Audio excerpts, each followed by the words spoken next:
This is a very common saying. Many of you would know this. It says it takes a village to raise a child. But I would propose that it actually takes a village to raise a good teacher.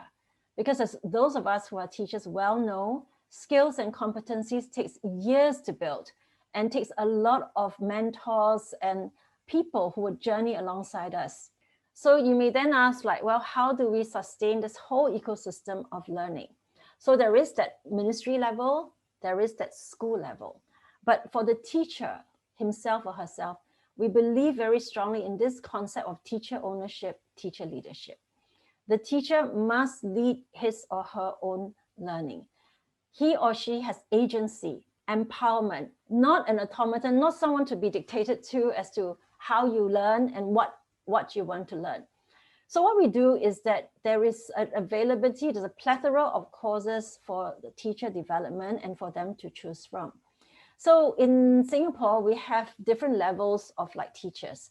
So you may start with beginning teacher and you're given a lot of support as a beginning teacher at a school level. And then you can move on to becoming a senior teacher after a few years of experience. And then you find that you can actually lead other teachers in your subject area. And then you can even graduate to become a lead teacher. And perhaps what is quite interesting is this idea that teachers can learn outside of the school and outside of the school context or education context. There is a teacher work attachment scheme that is available for teachers to apply, and they can go outside of the industry or to other industries. Some of them have gone to museums, some of them have gone to IT, some of them have gone to certain industries, such as like service industry, hotels, as well as different kinds of industries, basically, in order to enrich their understanding of the world of work. Because we do understand and we do realize that sometimes education, if you just keep looking inwards, it can be quite inward looking. And we really need something that will stimulate the teachers' imagination, that will help them understand what the world of work is looking for, and then to inspire them to want to try new things and bring new practices into the classroom. In conclusion, in the case of Singapore, there is great support for a culture of learning, as well as at the school level, systems level, and the individual level as well. I think time and resources are very important. I want to say that this culture of learning didn't happen overnight. It took many, many years. I remember it really took on a great impetus somewhere around 1997. And the first announcement came up that every teacher is entitled to 100 hours of learning per year.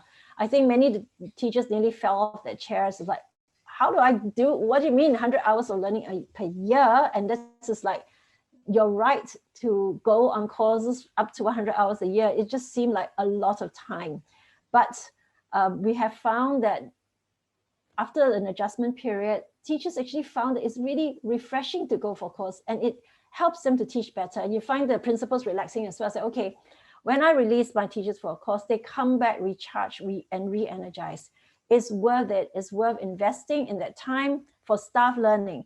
So now 100 hours is really not much. If you hear from 𝗙𝘂𝘂𝘁, right? They have like once a fortnight, they have staff learning sessions. So all these things all build up, but it makes it very exciting to teach, because you know you're not going to stagnate. You know that you're always going to be learning new things from your peers. Of course, at the systems level, there is always a continuous review of approaches to teacher learning and even student learning. Because as times have changed, we find that our teachers need to learn new skills. Digital skills being one example, but also differentiated teaching. Like, how do we teach different students with different abilities, with different learning styles? So these are some of the things that's still an ongoing journey for us. And so again, you know, for you, I really wish for you to start applying maybe some of these ideas in a small way, and then let's see how far it takes you.